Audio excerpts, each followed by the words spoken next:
Thanks for coming on RETROPOPIC Radio, Mr. Martin Glover, more commonly known as Youth, Killing Joke's bassist and record music producer. You were born in 1960.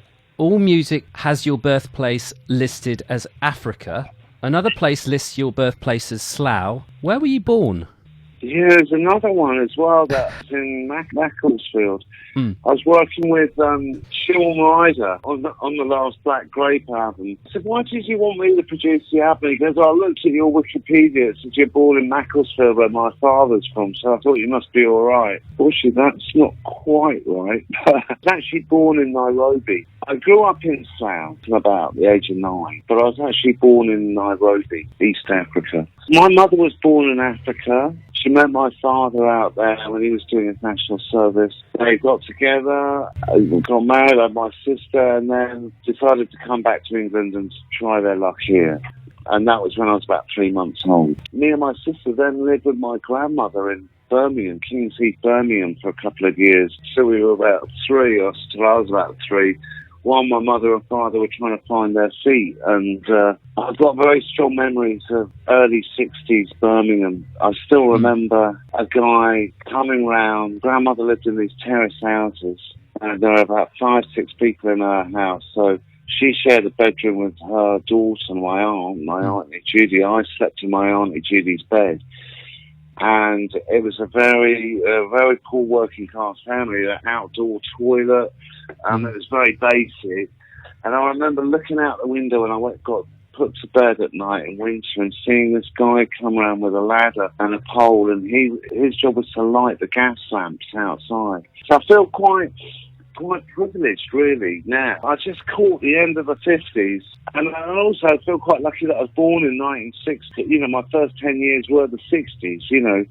67 and 66 are still big years for me, inspirational-wise. I still refer back to them as what it's all about, in a way, and that whole summer of love, explosion of psychedelia and free love and all that happened in 66. It's still like one of the prime mover engines of my inspiration of philosophically and culturally, what I'm trying to create, whether I'm putting gigs on or now I put a festival on at my studio, Space Mountain Festival in Spain, when I used to put raves on, legal and illegal, in the early 90s with my Dragonfly label. All those things are about creating the fertile landscape that allows something like the Summer of Love to happen. So it's more a community, it's about bringing people together, it's about music, creativity, arts, literature, all those things being the glue that bind us together in community, really.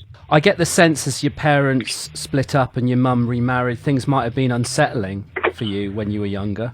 The times I had with my grandmother, I fondly remember, and I remained close to her all throughout her life till she died in her late 90s. Slough was quite good. I mean, growing up in Slough and this little village, Stoke Poges, was fantastic. It was like English countryside, greenbelt. There was a forest nearby, an ancient forest called Burnham Beeches with 1,500-year oaks in. I used to go cycling in there, swimming in there when I was a kid. I actually had a job when I was 8 at the Stoke Poges Golf Club, which as a caddy. Yeah. I go up there on a Sunday. You weren't officially allowed to do it, but I go up there on a Sunday and I have as the golfers are getting their clubs out of their cars, I'd say, do you want a caddy? So, you know, and you volunteer for it. If they won, they might give you a tip, you know. But it's a big course. It was an 18-hole course, so it's a couple of hours. But I got quite good at it, and I'd make good tips. I'd 2-3 runs in the afternoon, and I'd come back with 20 quid. That was a lot of money. It's really amazing now. I just reread Aldous Huxley's Brave New World. A lot of that's set in the Stoke Poges Golf Club. I was having flashbacks to being 7 or 8 years old, going around that course when I was reading it. It was quite idyllic, really, until I think my parents split up when I was about 8. And then my mother remarried quite quickly to my stepfather, Barry. I immediately had 2-3 stepsisters, a stepbrother. they're still together, my stepfather and mother, unbelievably, like 45 years later or something. Very quickly, they moved to London and Paddington. I used to have to commute from Paddington to Slough and back on the train, which is easy because we lived by the station in Paddington. I didn't mind that because at the time I was also a train spotter. I really got into it. I don't know why. I was at a school that was right by the railway tracks. The older boys would get their books out and be train spotting. I just kind of fell into it. Something quite meaningless about it. You're just ticking off numbers in this big book of locomotive engine numbers that are on the side of the engines, and when you see one, you tick it off. It's absolutely pointless, but it makes a lot of sense now, being a DJ for 35 years. A lot of DJs I know were train spotters, weirdly enough. It's one of those things that maybe it appeals to a certain kind of OCD condition that I possibly have, and it involves collecting things. Being a DJ is very similar, and you spend all your time in record shops crate digging to get these elusive vinyls you want to. Nevertheless, it's been a great education for me because its passion of music and collecting it has informed what I do as a writer and a producer, you know, so it all makes sense in the end, I suppose. You eventually went to a co-educational independent school of Kingham's Hill in the beautiful Cotswold countryside. How much encouragement with music did you receive whilst you were at school? I had two good teachers at that school. One was the art teacher, and one was the English teacher. And I say you only need really one or two good teachers when you're at school to really help set you up. My art teacher was David Campanini. He's quite a well-known artist now, quite political and quite edgy.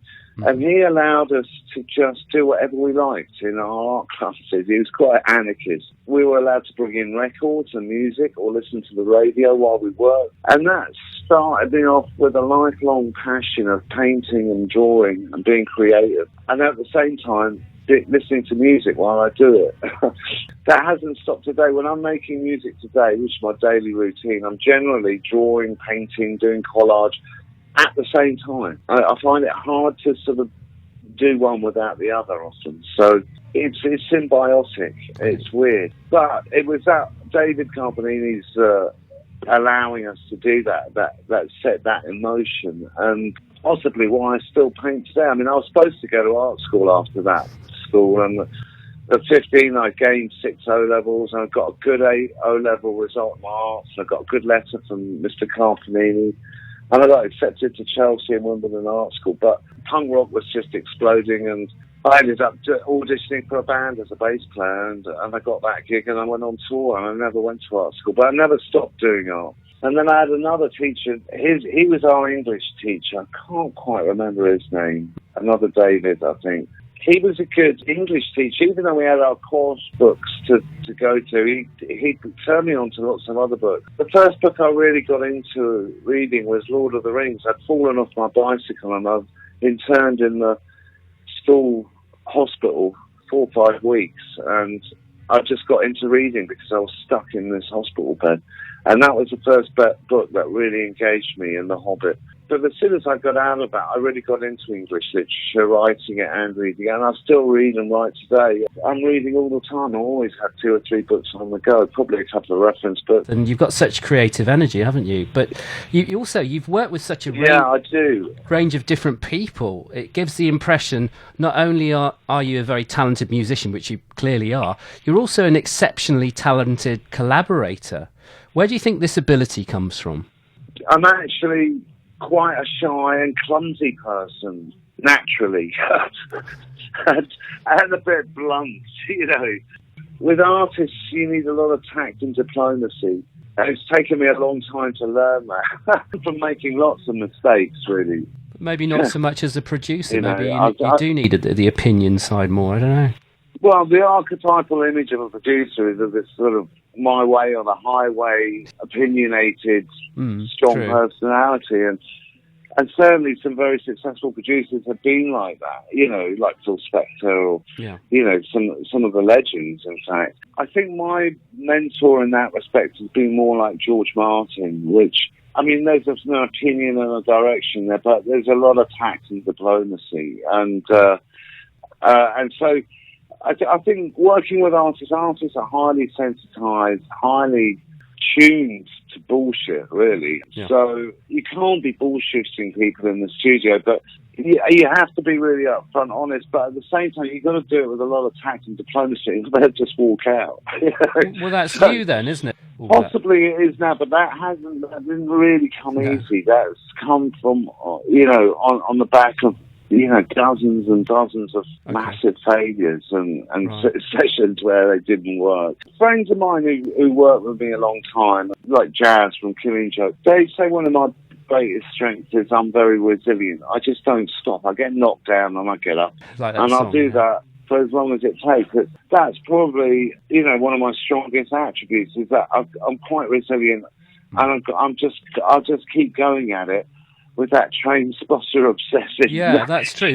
But you, I mean, I get the result we're looking for. Because you did have this unsettled youth, and I wonder if that made you more resilient as well. I suppose reflecting, it's easy to be wise in hindsight. Maybe that was something of it as well, the fact you were very resilient with the changes growing up. Very possibly. I mean, I think it's weird. I was talking about it recently, and I was saying it's often, when I look back in hindsight, often some of the most talented artists I've met and worked with are the ones that drop out and don't go the distance. And often the ones that become very successful are the ones that aren't actually that gifted in a way, but they're so passionate and they're so determined. They will go those extra miles to get where they have to go. Well, and they'll keep going, and they'll be knocked over. They'll get back up again. Whereas some of the most gifted, talented artists, they get knocked down. They don't want to get back up again, and they want it kind of presented to them on a silver plate. It's an odd one, that. Nevertheless, you've got to start asking, what is talent? What is a gift?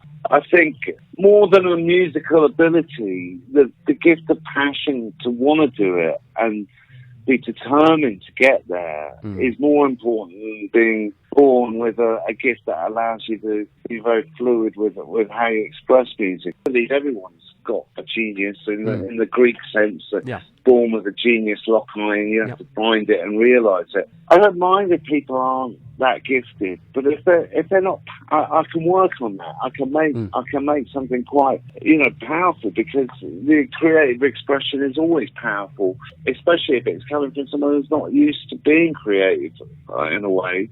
But I can't work with someone who's not passionate about it. If someone doesn't care or they're indifferent, it's very hard to get something of substance out of them, even if they're very talented, which is often why you find some of the most talented musicians playing in jazz bars, complicated neoclassical jazz, that no one's really interested in. First musical love was reggae. Explain how you're known as Youth. Oh, well, my name comes from the reggae artist Big Youth, who I worked with recently for the first time. Was a great honour. When people started calling me Youth, it was simply because I was the youngest person in this house. One of them was Jamaican, one of them was actually Australian. I quite liked it, and then I thought, well, actually, I like it because it reminds me of Big Youth, and I was a big fan of Big Youth. So eventually it became Pig Youth. Became Pig Youth when I started living and joined the Killing Joke, and they all called me Pig Youth because I was so messy. Really? Yeah, but it stuck, and I've really enjoyed having that persona of Youth, and having a namesake of someone like Big Youth to mentor me through. But it must be strange if anyone calls you Martin Glover now. I mean, how do you respond to that? Well, yeah, it's very rare. It's only kind of my mother, members of my family, and it's usually an irritated Martin. It takes me right back to being at school. I do have negative associations with that, though, but I get used to it after all. I'm not too worried about it. But I think Youth is great because Youth is a construct of mine, and I know who Youth is, but a lot better than I know who Martin is. Your first release was One of the Lads with a group called the 4B2s, which included Jimmy Lydon, John Lydon's brother. How did that come about? Well, it was a big break for me, really. I was actually in a band called the Stilettos, which was an all-girl lesbian punk band, and I was a token male. We'd done a gig at the Acklam Hall, and the promoter was this character called Jock McDonald. who had a record stall on Both Street Market and was a bit of a punk promoter and well connected. He knew the Pistols and all that. Anyway, he did a runner during the gig, citing a raid by the police that never happened. And we did the gig, we didn't get paid. So I went round to his record shop a couple of days later and I said, can we have our 30 quid, please? And he said, can't give it to you now, but I've got a great idea for you. He goes, your band was shit, but you were great. I'm putting a band together with Johnny Rotten's brother, Jimmy. He goes, we want you to pretend you're Sid's brother. We're going to get a deal and you'll make some money. We did that, and Jimmy's brother, John Lydon, produced the record for us. We got a deal with Island. And with the first record, which my first record came, it was a kind of top 30 hit. It went to 32 or something, Couldn't believe it. And it was a really big moment for me because it got me introduced to John. I was living in Earl's Court, just round the corner from where he was holed up in Gunter Grove. We became good friends. I used to go around there regularly, 2-3 nights a week. He was in this siege mentality after the Sex Pistols split up, and he was just forming Public Image. And I just got this inside track information out of hanging out there. And I just loved Pill. Pill was everything I thought punk could have been, and it was massively important. But at the same time, I was making a couple of other records with the 4B2s with John producing. I was learning a lot about that. And then I joined Killing Joke in the middle of this. And Killing Joke started to take off. And I took Killing Joke to the same studio we'd used for 4B2, which was Gooseberry in Soho, with Mark Asardi engineering. And we made our first single there, and that's John Lydon. I mean, he did his first interview after the Pistols had split up. He hadn't done anything for a year, and he did this big interview in The Enemy, big cover story, centre page. It was the biggest interview they had that year because everyone was so excited after the Pistols. And at the end of the interview, the journalist said, what are you listening to? And he said, Killing Joke and the Fatal Microbes, and that was it. That was it. We got Single of the Week next week in The Enemy and Sounds. Every gig we did after that sold out in minutes. And so the endorsement and improvement of John Lydon at that point was for invaluable. us was absolutely pivotal. Yeah, invaluable in setting us up and putting us on the map. And at the time, there were thousands of punk bands coming up. This was like 78. Everyone you knew was in a band. Yeah. It was totally saturated. So for us to have that endorsement, and it just set us up for the next 35 years, really. Youth, can I just check? Killing Joke, I understand again, was formed when you, along with guitarist Geordie Walker, replied to an advert Paul Ferguson and Jez Coleman had put into the Melody Maker? That's right. Jazz and Paul had kind of got it going. What attracted you to the ad then? They had the name. Yeah, the advert was good. It was like, no compromise, total exploitation. Are you ready for the Killing Joke or something? I thought it was good. Serious, actually. They were all very talented. They were all like grade 8 on their instruments, except for Paul. They were all a little bit older than me. I was the youngest. But I was the only one who'd grown up in London, really, and really understood the whole punk thing. You said about them having Killing Joke as a name. What was the idea behind Killing Joke? Oh, that's a big controversy, yeah, because we all have different ideas about it. I mean, me and Geordie weren't really there, but Paul has one idea where it came from, Jazz has another. Our managers, very important at the time, they have other ideas. I think it came from this Monty Python sketch called The Killing Joke. I'm pretty sure that's where it came from. But there are there's lots of other stories in the mythology of where that might have come from. The four of you meshed very quickly into a fantastic group. What was your impression of Jez, Paul and Geordie when you first met them? Funny, Geordie I quite like. Geordie and me have always been quite close because the other two didn't really want me in the band at first, and Geordie did. I was Geordie's idea. So I've got to thank Geordie for getting me in the band. Why were the other two put off by you? I had to go up to Cheltenham where they were based and rehearse and audition. And we did a bit of a play, and Jazz and Paul looked at each other glumly and said, we're going down the pub to get some Rizla. They left and they were like, fuck, you can't play, left me with Geordie. They went down the pub, and in the pub with some of Jazz's mates, and they said, "Oh, have you got this bass player in it? The band's together."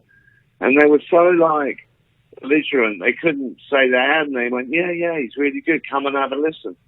And so they came back from the pub with 3 or 4 people, and they kind of fronted that that I was in the band for some reason, because I don't think they felt that I was. While they were in the pub, me and Geordie were just jamming on this one riff, one note. And as they walked back in, it was a classic moment. Paul went straight to his drums, Jans went to his keyboards, and they just joined into what we were playing, and it became our first first record, Are You Receiving? And the whole thing just came together, and there were like 4 or 5 witnesses from the pub.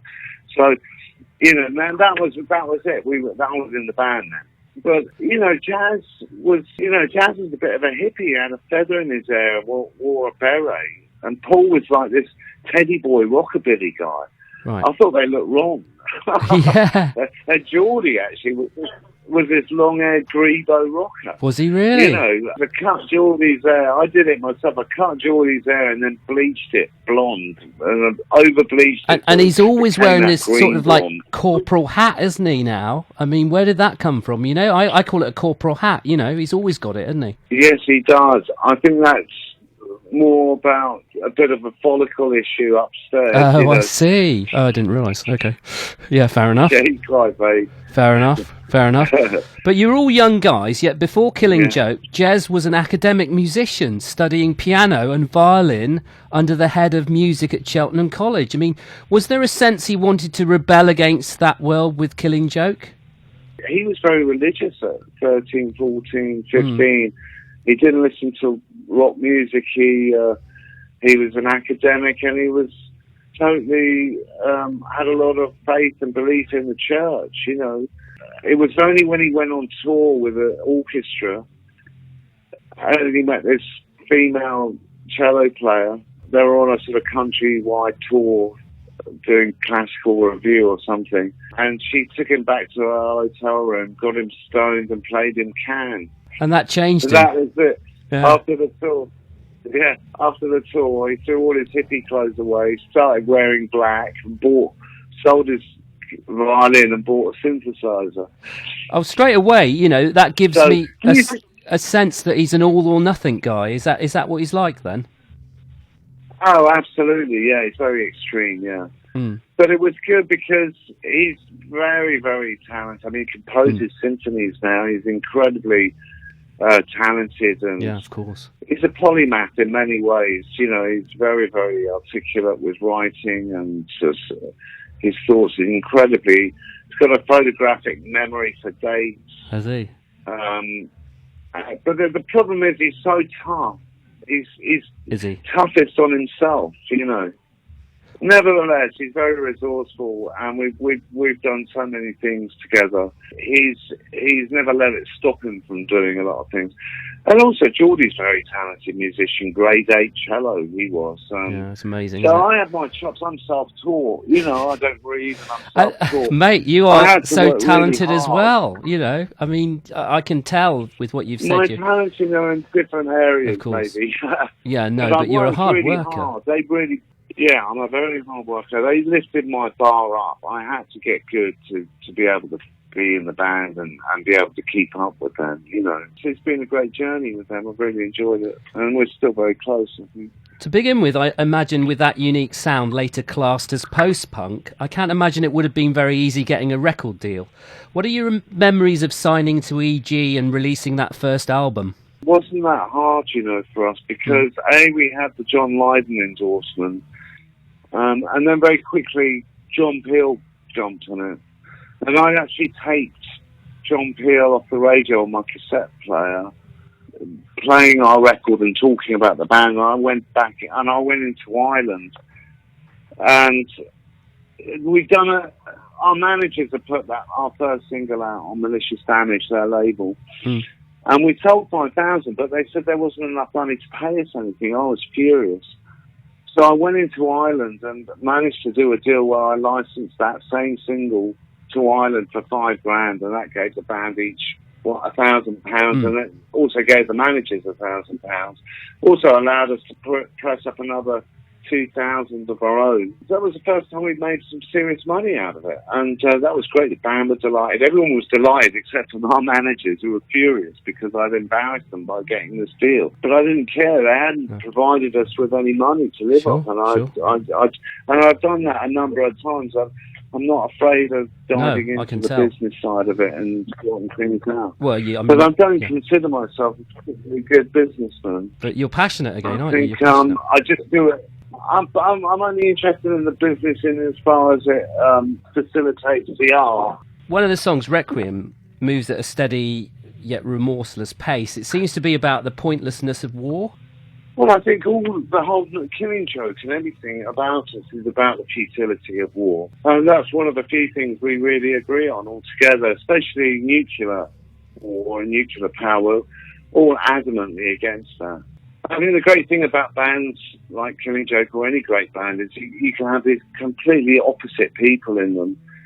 But within the community and the family of the band, there's a unification, and that gives me hope that, the world can work out without us having to resort to war. I don't see war as a natural state. I see it as a distortion of our natural state. Some people philosophically feel that war is in our nature and we'll always have it. I don't. I think it's in our nature to be cooperative and peaceful. And I think that's borne out by also a certain amount of research and data that suggests that in a lot of indigenous native traditions and tribes, there are many that don't have a history of war or even social conflict, which suggests to me that's not necessarily part of our nature. It's a distortion and a manipulation of our nature. We like to think we're kind of more celebratory than angsty with Killing Joke, but obviously people see us as an angst-ridden band. But, yeah, interesting. I think a lot of our material, and even Requiem, is about respecting the dead, addressing the reality that war happens. The evil, the evil of war. That how people are persuaded to pick up a weapon and kill other people on the idea of territory or property or nationalism or things like that. Unbelievable we're still in that position today. But there you are. We haven't changed much since the Romans. You mentioned about Monty Python before and the link with the actual name Killing Joke. I mean, the second album, What's This For?, had a cover of a middle-aged woman staring at an explosion alongside a green and blue and a brown house with an eerie clown's head peering out of the windows. What statement were you making about the music with the album's title and cover there?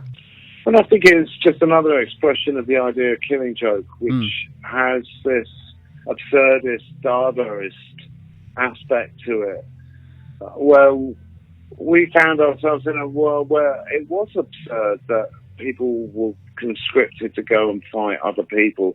It was absurd that people were starving on the streets while others were living in luxury, and still is absurd, I think. And one of the best ways of addressing those inequalities and paradoxes was to use absurdity in the imagery and the name and the artwork. And we've always done that. And that again sort of comes... Monty Python still is a big part of that. So there's a sort of dark, dry humour that comes with it. Musically, the second album was much more expansive on the production. We produced those albums ourselves, the first and the second. And the first one was very much us stumbling along. But nevertheless, it's a great album, still cited as one of the greatest debut albums. That's an odd one as well, is that, when I look back, and some of the best work I've ever done was when I was 18, 19, didn't know anything. 40 years later, I'm still making more music than I've ever made before, possibly, but it doesn't necessarily make that music any better than when I was making it at 18, and that's a mystery I still haven't really fathomed. I don't know why that is. Nevertheless, I think that there's an energy, a chemistry there that created something special. For sure. But for instance, I mean, War Dance is a powerful song. Sorry to interrupt. On that album. I mean, how did you get that big crowd of warriors sound for the chorus? War Dance was a nightmare for us. We recorded it 3 or 4 times. I was never really happy with it. And the version that's on the album is probably the least favourite version of mine. Right. I think our 7-inch single version's the best. But we're trying to get this distorted vocal and this sound of the earth vomiting or something, and it came out as War Dance. I mean, inadvertently, that sound that I still consider a mistake, and we never quite got it. It's been really influential over 3 generations of rock singers, allowing rock singers. I have to say, it's a fantastic song. It's a great sound. I mean, what sound did you want then? The song's great.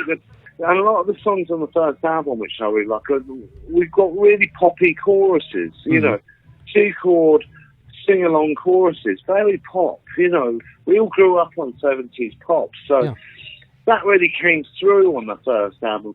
When we got to the second album, we're still having these poppy choruses, like Follow the Leaders and Tension. They're very pop songs, really. They're just delivered a bit more aggressively, I think. Yeah. But when you get to the third album, we were like saying, what Jazz was saying, oh, fuck pop, we don't want pop choruses, we don't even want choruses, let's do songs without choruses. Let's deconstruct. And I think every band goes through that. Yeah. Generally around their second or third album, they try experimenting. Well, nevertheless, that third album's a big favourite with the band fans. I mean, it's not one of my favourites. Can I just an interesting experiment. Can I just stop you? Because you brought in Conny Plank to produce the third album. It wasn't self-produced. What was your idea behind that? Because, I mean, he was working with electronic bands like Kraftwerk and Ultravox. We couldn't agree on anyone else. We loved Ultravox, actually, and that was one of the reasons we went with Conny. Not least, he'd done Kraftwerk and Can. I mean, that was really significant. We all agreed Conny was the best producer. Trevor Horn was mentioned, and we would have loved to have come with Trevor. At that time, I'd actually just recovering from a massive LSD meltdown, where I'd got to a point where I couldn't even play the bass. I look at the bass and see a lump of wood with a bit of steel on it, and I was in Sid Barrett's land, really. But I must admit, I thought what we were doing was a bit uninspiring. I thought the third album was a bit of a wall of dirgy, thick, dense sounds, and I was still really into the whole idea of what we were doing with disco rhythms and disco fusion and disco production, where the production was really, there's a lot of clarity. But I wanted to mix that with a sort of Sex Pistols guitar sensibility. And also at that point, there was the emerging hip-hop culture, which was coming through from New York. And we'd been to New York a couple of times. And I was totally down with that straight away. So that's one of the reasons I left the band after the I was going to ask that. I felt the band was becoming too conservative, and we were already becoming a parody of ourselves, I thought. I wanted to go more in a funk direction. I'd read that you were all heavily into the occult. Well, Jazz and Paul were. Yeah. Jez fled because he feared there was going to be an apocalypse to Iceland. What was going on around that time then? The band split up. Jazz went off on his own. Geordie joined him, and Paul eventually joined him as well. But initially it was just me and Paul left standing, and we started to audition for another singer, actually. Iggy Pop rang up. Bill Drummond actually went for that audition. He told me later. But it became clear it couldn't be Killing Joke without Jazz. So I started brilliant with Paul. But then Paul went back to Killing Joke. I carried on brilliant. And I got a new lease of life and experimenting. We had 2 drummers, 2 bass players, post-punk, funk direction, And I really enjoyed it. We were playing with bands like Float Up CP, Rip Rig and Panic, the pop group. They're all coming out with this sort of mutant funk sound with edgy lyrics on top. And, that was really great. And then also that led me to producing